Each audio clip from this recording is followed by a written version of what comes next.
অন্তর্বর্তী সরকারের মেয়াদ নিয়ে এখনো সিদ্ধান্ত নেয়নি ডক্টর ইউনূস। পাচারের অর্থ ফেরাতে ৭১ দেশে চিঠি, জবাব দিল ২৭ দেশ। শিক্ষককে পিটিয়ে হত্যা, ১৪৪ ধারা জারি। নির্বাচনে হেরেও মেয়র হলেন বিএনপি নেতা। দেশ ক্লিনিকে অভিযান, অপারেশন থিয়েটার সিলগালা। বেনাপোল ও ঝিনাইদহে ভারতীয় পণ্য জব্দ। ২.৫ দিনের টেস্টেও বাংলাদেশের বড় হার।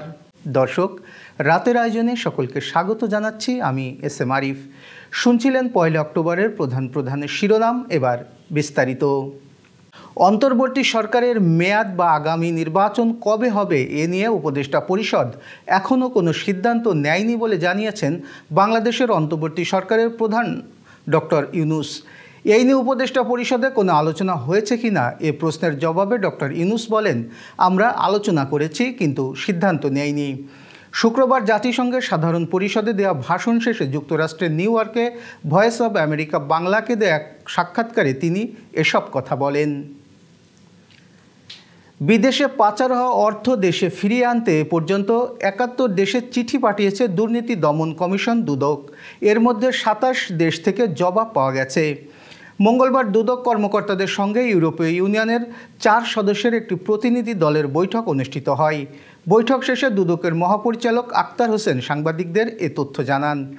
তিনি আরও বলেন, বিদেশে পাচার হওয়া অর্থ ফিরিয়ে আনতে এখন পর্যন্ত ৭১টি দেশে mutual legal assistance request MLAR পাঠানো হয়েছে। দুঃখজনক হলেও সত্য, এখনও পর্যন্ত ২৭টি MLAR এর বিষয়ে জবাব পেয়েছি। পার্বত্য জেলা খাগড়াছড়িতে ধর্ষণের অভিযোগে এক শিক্ষককে পিটিয়ে হত্যার পর পাহাড়ি ও বাঙালিদের মধ্যে উত্তেজনা ছড়িয়ে পড়লে ১৪৪ ধারা জারি করেছে প্রশাসন। মঙ্গলবার দুপুরে খাগড়াছড়ি টেকনিক্যাল স্কুল অ্যান্ড কলেজের আবুল হাসনাত মোহাম্মদ সোহেল রানা নামে ওই শিক্ষককে পিটিয়ে হত্যার অভিযোগ ওঠে। পরিস্থিতি নিয়ন্ত্রণে সেনাবাহিনী ও পুলিশের টহল জোরদার করা হয়েছে। এ ঘটনার পর পাহাড়ি ও বাঙালিরা খাগড়াছড়ি সদরে আবার মুখোমুখি অবস্থান নেন। দুই পক্ষই পৃথক মিছিল বের করে। সদরের মহাজনপাড়ার কয়েকটি দোকানেও ভাঙচুর করা হয়। এছাড়াও একটি বাড়িতে আগুন দেওয়া হয়েছে। এর আগে গত ১৮ সেপ্টেম্বর মোটর সাইকেল চুরির অভিযোগে এক যুবককে পিটিয়ে হত্যার পর পাহাড়ি ও বাঙালি সম্প্রদায়ের মধ্যে সংঘাত হয়। বিএনপি নেতা শাহাদাত হোসেনকে চট্টগ্রাম সিটি কর্পোরেশনের মেয়র ঘোষণা করেছে আদালত। ৩ বছর আগে অনুষ্ঠিত নির্বাচনে হেরেছিলেন তিনি। মেয়র হয়েছিলেন আওয়ামী লীগের রেজাউল করিম চৌধুরী। সেই নির্বাচনে কারচুপির অভিযোগ তুলে নির্বাচনী ট্রাইব্যুনালে মামলা করেছিলেন শাহাদাত। রাজনৈতিক পট পরিবর্তনের পর মঙ্গলবার সেই মামলার রায় দিয়েছেন নির্বাচনী ট্রাইব্যুনালের বিচারক যুগ্ম জেলা ও দায়রা জজ মোহাম্মদ খায়রুল আমিন। রায়ে আগামী ১০ দিনের মধ্যে শাহাদাতকে মেয়র ঘোষণার গেজেট প্রকাশের নির্দেশও দেওয়া হয়েছে। এবার যশোর সহ আঞ্চলিক সংবাদ। যশোর পৌরসভার উদ্যোগে ডেঙ্গু প্রতিরোধে মশক নিধন অভিযানের উদ্বোধন করা হয়েছে।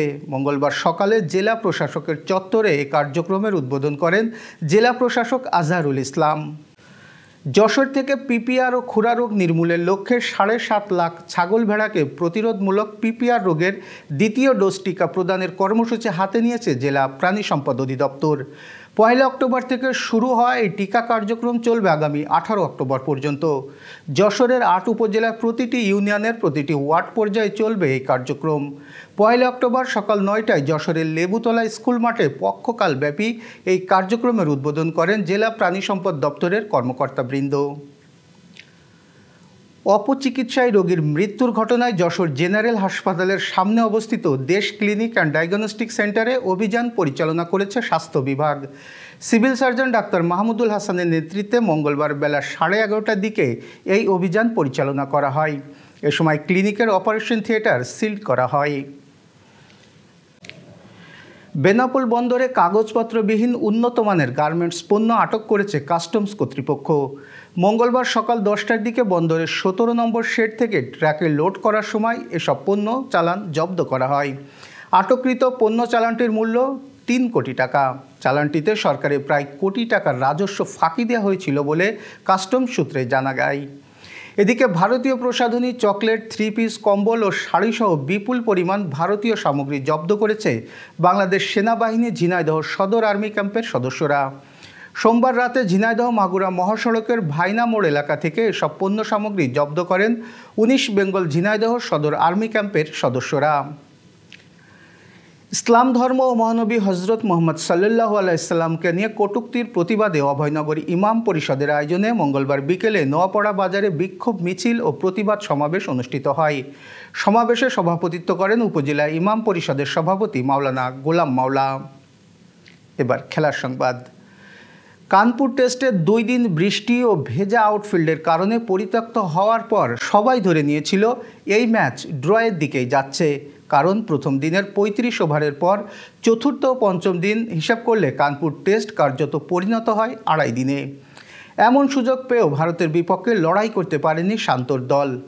ঠিকই এই টেস্টের ফল বের করে দেখিয়েছে ভারত।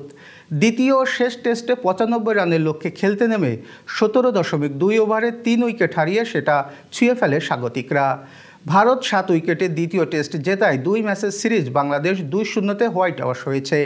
এর আগে চেন্নাই টেস্টেও সফরকারীদের হারতে হয়েছিল ২৮০ রানের বড় ব্যবধানে। টেস্ট ক্রিকেটের ইতিহাসে এই নিয়ে পঞ্চমবার ভারতের কাছে ধবল ধোলাই হলো বাংলাদেশ। এবার বিনোদন জগতের সংবাদ। বলিউডের জনপ্রিয় অভিনেতা গোবিন্দ গুলিবিদ্ধ হয়েছেন। তাকে মুম্বাইয়ের একটি হাসপাতালে ভর্তি করা হয়েছে। ভারতীয় গণমাধ্যমগুলোর প্রতিবেদনে বলা হয়েছে, মঙ্গলবার ভোর 4:45টার দিকে গুলিবিদ্ধ হন গোবিন্দ। নিজের রিভলভার থেকেই গুলি লাগে তার পায়ে, এতে প্রচুর রক্তক্ষরণ হয় তার। গুলি লাগার পরপরই তাকে হাসপাতালে ভর্তি করা হয়। গোবিন্দর ম্যানেজার শশী সিংহ সংস্থাকে বলেছেন, কলকাতার একটি অনুষ্ঠানে যোগ দিতে ভোরে মুম্বাইয়ের বাড়ি থেকে বেরোনোর প্রস্তুতি নিচ্ছিলেন তিনি। বাড়ি থেকে বের হওয়ার আগে ব্যক্তিগত পিস্তলটি তিনি তুলে রাখতে যান। তখন হাত থেকে মাটিতে পড়ে গুলি বেরিয়ে গেলে গোবিন্দর পায়ে বিদ্ধ হয় বলে জানান Shashi Singh. Renaissance hospital and diagnostic centre. রেনেসাতেই মিলছে কম খরচে উন্নত সেবা, তাই নিশ্চিন্তে আমাদের সেবা নিন, সুস্থ থাকুন। Renaissance hospital and diagnostic centre, সদর হাসপাতাল মোড়, দরাটানা, যশোর। দর্শক, শেষ করব আবহাওয়ার সংবাদ দিয়ে। চলতি অক্টোবর মাসে বঙ্গোপসাগরে ৩টি লঘুচাপ সৃষ্টি হতে পারে, যার মধ্যে একটি নিম্নচাপ ঘূর্ণিঝড়ে রূপ নিতে পারে বলে জানিয়েছে আবহাওয়া অফিস।